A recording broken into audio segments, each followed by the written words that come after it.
You're tuned in to the Ross Tucker Football Podcast, guiding your gridiron journey, none other than your host, former NFL lineman, Ross Tucker.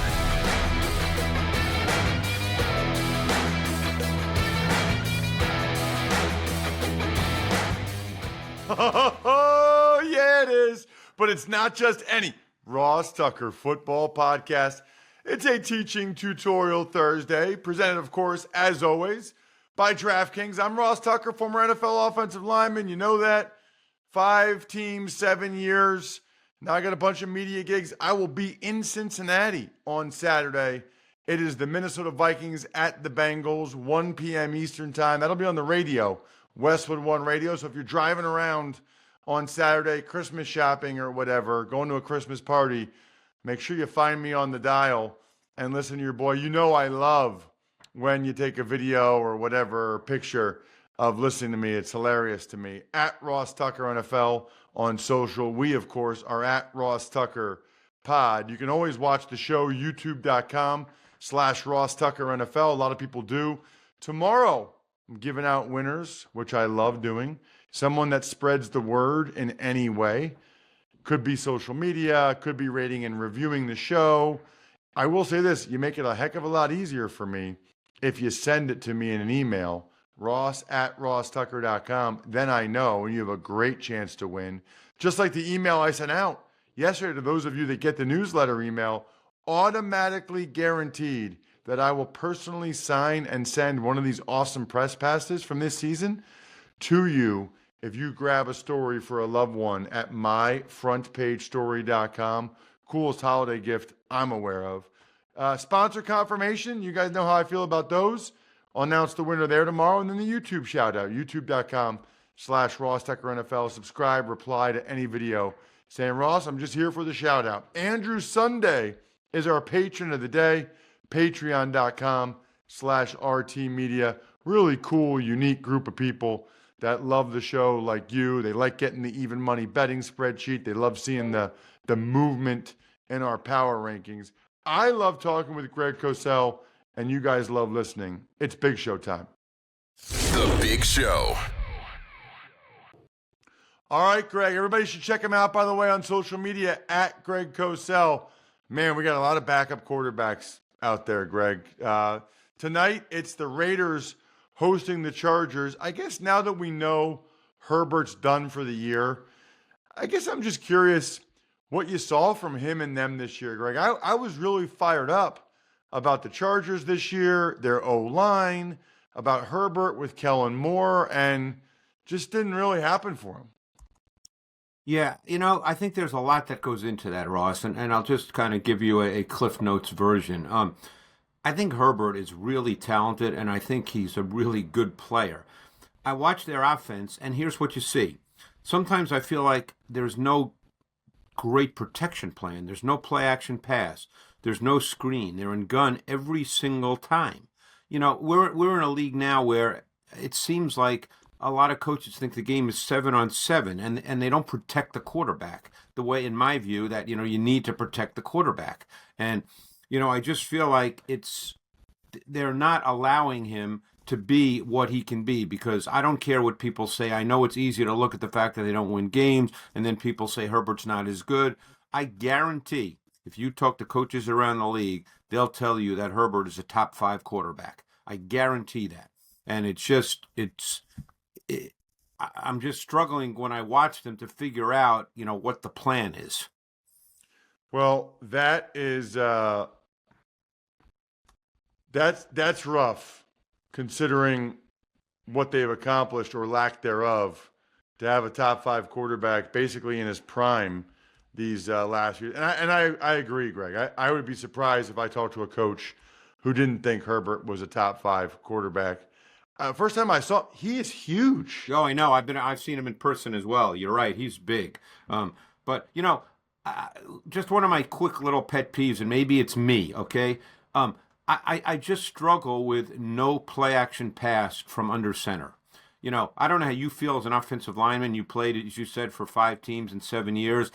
I just think the play action pass game from under center is a far more effective tactic in terms of attacking a defense than play action in the gun. And again, this is just not me making that up. I hope people understand that, what I do, and I talk to coaches as well. But, there's just so many teams, they're in gun all the time, and there's no play action pass game with the quarterback under center. And I think that is just a more effective way of running play action. Well, there's a lot to be said there, Greg. One of which is there's a much bigger menu of runs under center than there is from the gun. So that's one thing. Whereas from the gun, there's not that many runs. So the keys are pretty easy for the linebackers. Whereas under center, there's a lot of things that can come at you. The other thing is, I don't think this gets talked about enough. In the gun, the exchange is very visible by the second and third level defenders. In under center, because of the under center in the line, you can't see it as well. Remember Peyton Manning? Yes. Greg, he would stay low. Coming out of center and handing the ball, and then at the last second, pop up and throw it. You really couldn't see where the ball was. You really didn't know. One other quick point, because I know we want to move on to there's some big games this weekend, but it takes longer, too, when you're under center, because what are you trying to do? You're trying to put second-level defenders in conflict.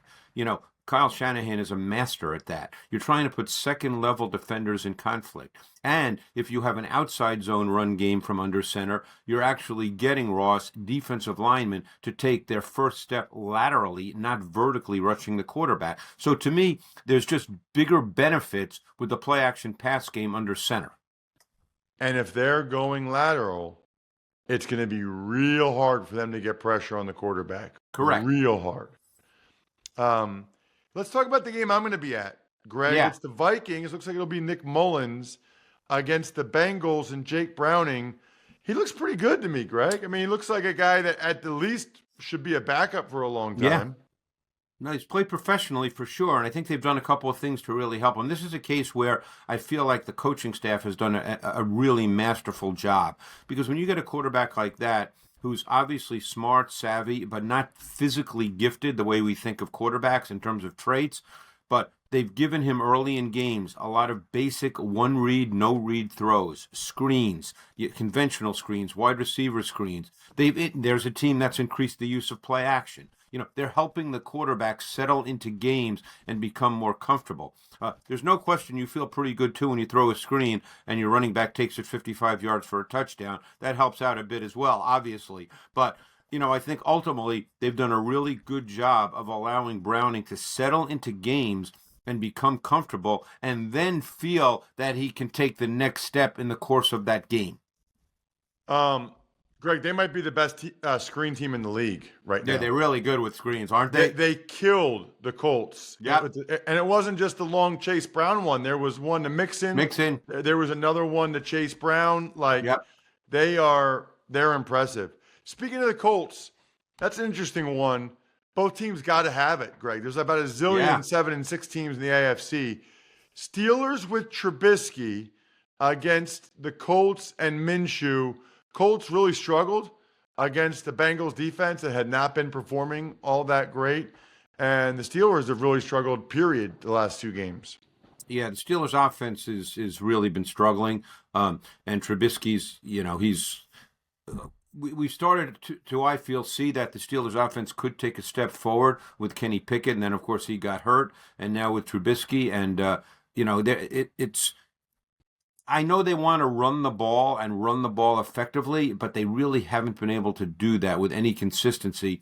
And this is an offense that if they can't do that with Trubisky, it's going to be hard for them to develop any kind of sustaining movement. Let's talk Saturday night's game. It's a really good one, Greg. It's the Broncos at the Lions. And it feels like the Lions are kind of slowing down here a little bit, Greg. What's going on there in Detroit? Feels like they're having some issues here as we get towards the end of the season. Yeah, defensively, they're struggling a bit. We talked about this about a month ago when they sort of started defensively to take a downward turn.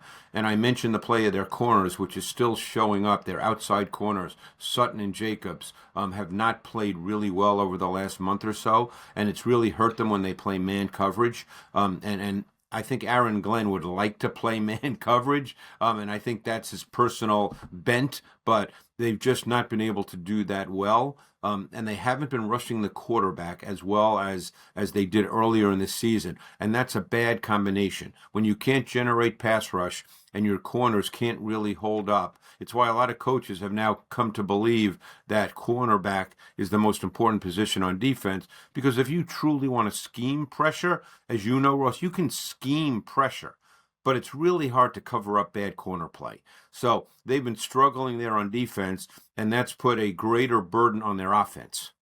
Right, and Greg, their offense has not looked as good for whatever reason. No, either. I don't know Goff what's going on there. A little more, when he's comfortable in the pocket, he looks really high level. But there's been a little too much pressure on him lately. They do have a good O-line in terms of talent, but some of these players have had a couple of bad games. I remember it was within the last 2-3 weeks. I forget the exact game, but Penny Sewell had a bad game at right tackle in pass protection a couple of weeks ago. And that does happen, as you know. I mean, there's 17 games. It's really hard no matter how good a player you are. And Penny Sewell's a really good player, as you know. But it's hard to be great for 17 games.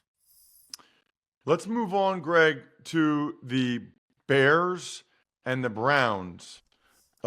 Interesting game. Bears are playing better. Justin Fields, they're doing a better job. And then obviously Flacco again, Greg. I mean, the Browns defense isn't playing great. They needed Flacco to play like that.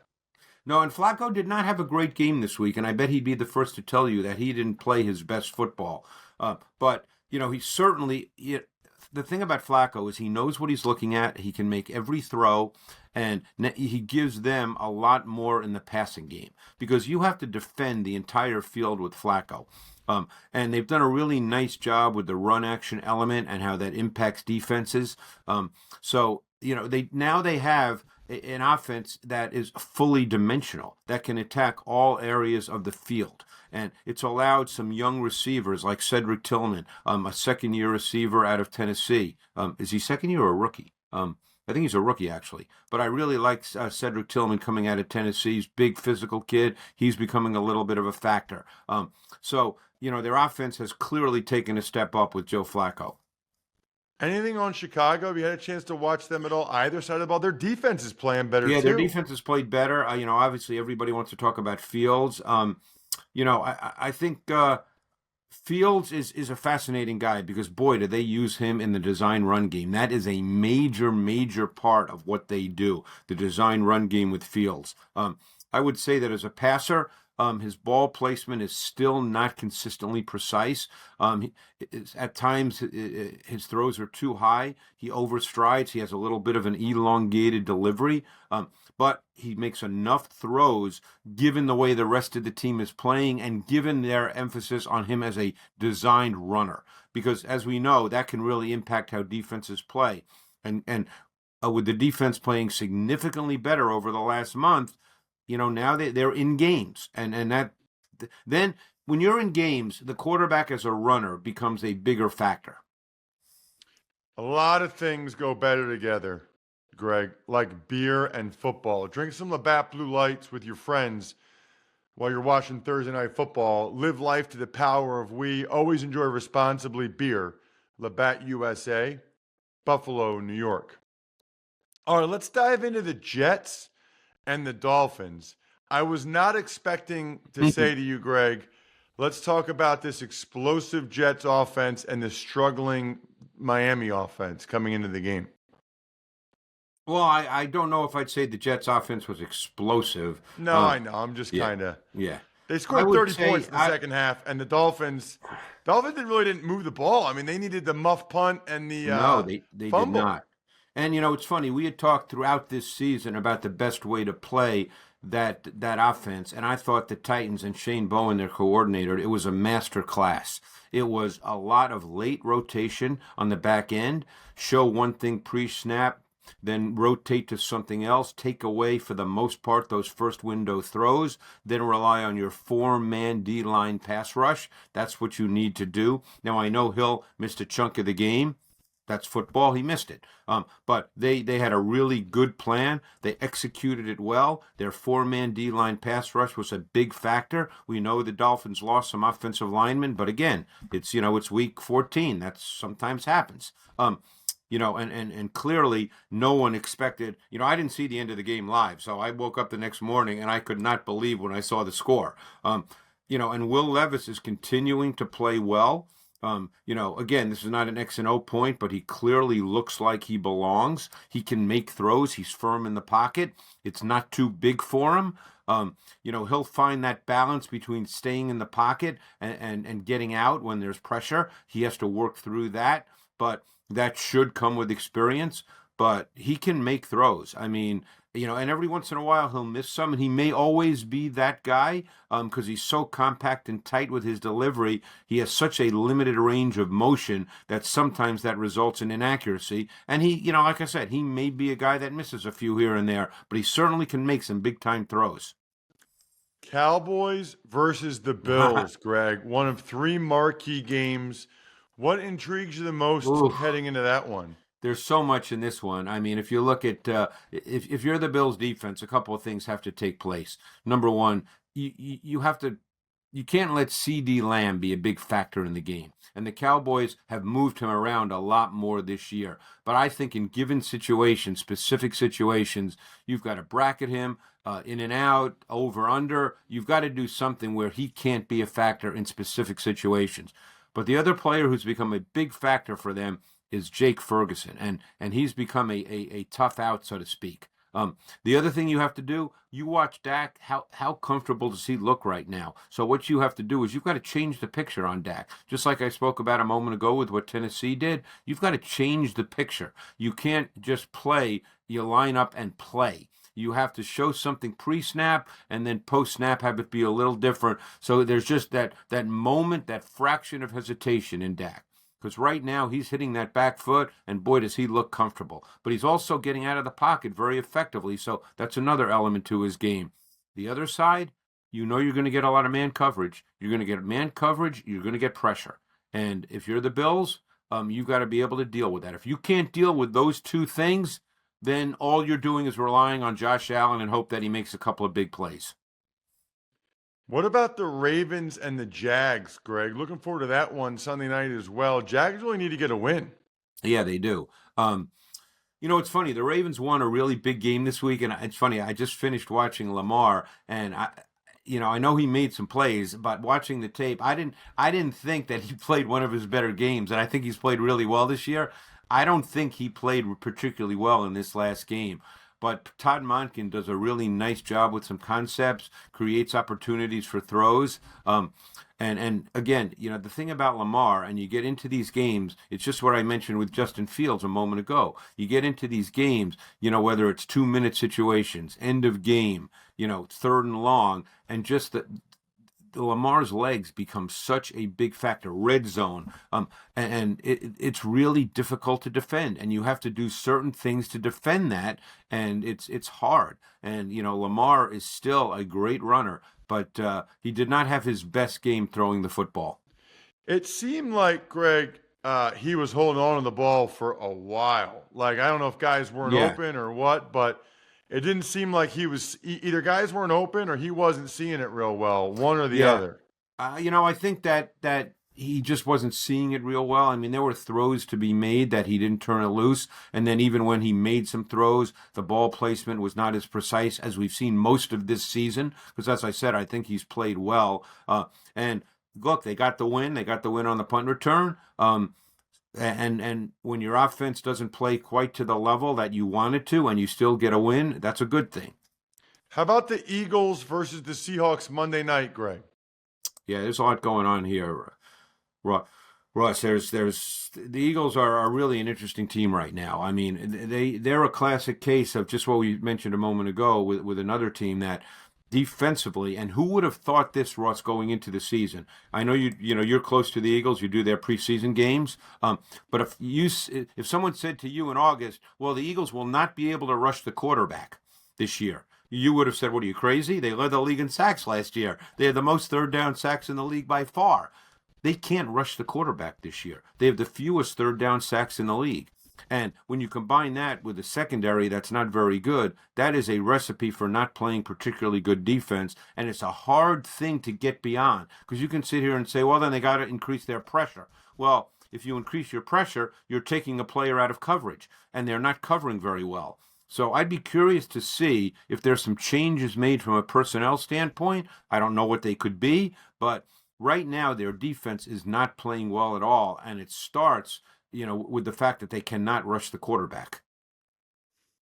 Check him out on social media at Greg Cosell. He is the man with the plan. Greg, thank you so much. Really appreciate it. Thanks, Ross. Appreciate it. Last I checked, by the way, you can actually still get tickets to that Vikings-Bengals game Saturday at 1 on the Game Time app. I think the cheapest ticket I saw was $68. That's not bad. A couple teams with winning records, fighting for a playoff berth. You might be able to see me before the game. Here's the key, though, with the Game Time app. You can see the view from your seat before you buy, so you know exactly what to expect when you arrive. Love that they have the all-in prices up front, so you know you're getting a great deal before you check out. Plus, they got that Game Time guarantee, which means you'll always get the best price, and that you can buy the tickets in seconds with 2 taps. So annoying when it's longer than that. Here's the deal. Take the guesswork out of buying tickets with Game Time.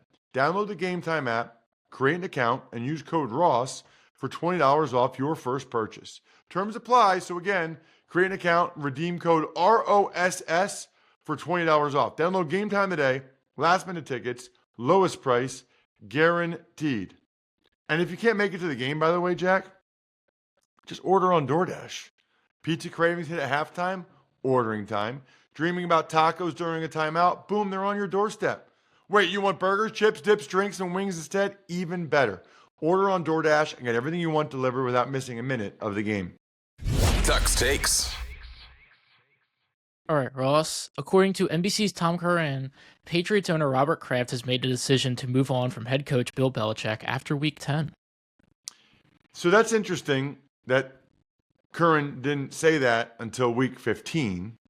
So it's like, did he not, I don't know what conversations he had, but when did he have these conversations where he realized they were getting rid of him after Week 10? Why didn't he say it before Week 11? And or why is he saying it now? I tend to believe it. Tom Curran's been around that franchise for a long, long time. And what did Belichick keep saying today? I'm focused on Kansas City. I'm working on Kansas City. Whatever. Browns put safety Grant Delpit on IR. He might be back for the playoffs. And they also lose second leading sack leader Oba Okoronkwo. Steelers edge rusher TJ Watt's clear concussion protocol. His initial diagnosis is under investigation, and lawsuit against former Bills punter Matt Araiza for alleged rape has been dismissed. Well, I think we talked about the Araiza thing when the police officers dropped charges. Just incredibly, incredibly sad situation. I always feel the same way about that, and you guys know how I feel. Either it happened and it's awful, or it didn't happen and he was falsely accused. Awful. They're going to, it's great news for the Steelers that Watt will be able to play Saturday, but they're still trying to figure out what happened in that Patriots game, that he came back in to play in the game and then the next day had concussions. And the Browns, this is just getting ridiculous at this point, Jack. Like, absolutely ridiculous. I mean, I might write next week about Coach of the Year. I think I'm leaning Stefanski right now. I mean, they've lost like 8 of their 10 best players, maybe? Like, what is happening? 8 of their 10 most important? It's nuts. The NFL is going to have 8 international games in 2025 and a game in Sao Paulo, Brazil next season, while the 2027 Super Bowl is going to be in LA. Yeah, I mean, they got the stadium for it in LA, and NFL Network's out there, and people like to go to LA, and they got a lot of famous people out in LA and all that. And then Brazil, that'll be cool. 8 international games. I love it. The more the merrier in my mind. You know how I feel, Jack, about spreading the word globally. There's still kids out there that think soccer's the best sport. We got a barn burner tonight, Ross. Chargers and the Raiders. Who do you like in this one and why? Oh, man. I don't really like either one of them. I guess I'll go with the Raiders because they're playing at home. Because the Chargers don't have Keenan Allen. I saw that last night. That's a huge loss. I still think the Raiders are trying to win for Antonio Pierce. They have the hope that maybe he could become the head coach. I don't know. I hope Easton Stick feels well. It's like the third time I've said this. You know how I feel. I hope Easton Stick tears it up. But I'll go Raiders 17-13. I don't know. Gross. I think we're done. Thanks for tuning in to the Ross Tucker Football Podcast. Make sure to also check out Even Money, Fantasy Feast, and College Draft, all on the DraftKings Network on Samsung TV Plus, YouTube, or subscribe to the podcast on your favorite platform. Shout out to myfrontpagestory.com. Imagine giving someone a gift and being able to say, I want to do something special, so I had a story written about you. It's amazing. Plus, I guarantee to sign and send you a press pass personalized from me to you. Nobody else you know has it. myfrontpagestory.com, myfrontpagestory.com. How about backofficeschedule.com, go-bengals.com, go-bengals.com. Make sure you say hi to me at the game. Steakhousesports.com, humanheadnyc.com, Sporticulture, and Pizza Boy Brewing.